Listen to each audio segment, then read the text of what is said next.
What are some of the things or common mistakes you see when you look at brands or teams when they start looking towards strategizing a lead gen program? Where I see a lot of folks making a mistake is really not thoroughly understanding who their customer is and seeing that customer journey all along the way. Easily, the fastest way to grow a company today is what? Strategic partnerships, right? So if you know where your customer is before they do business with you or where are they going afterwards, reach out to those brands, right? And find a way to do something strategically together. But when you ask a lot of folks, who their customer is, they just rattle off something, but they don't thoroughly understand like what magazines are they reading? And is there a commonality there? What podcasts are they listening to? What blogs do they comment on? Like really diving deep. Do they have children and what have you? I love that because it's something that I preach to my clients as well, and to anyone who listens. Like, understand who your customer is. And I love how you just mentioned like some of the media they consume. It's, a lot of people, when they talk about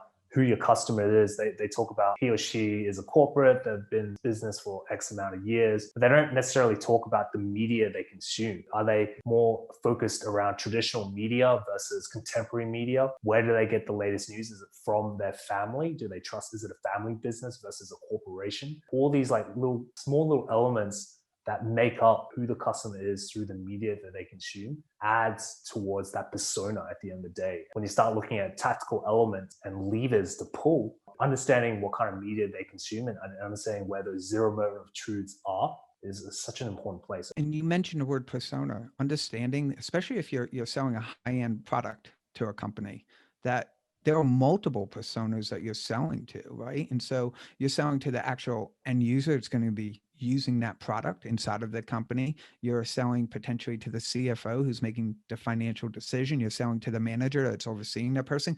Now you need to create content that speaks to each of those decision makers, right? Because it's not just one person any longer that's, making that, purchase if it's anything of significant cost. So I really think people need to slow down and understand the whole buying cycle, understand everything they can about it, and then go out and strategically create that content and communicate with those people so you can strategically partner with them too.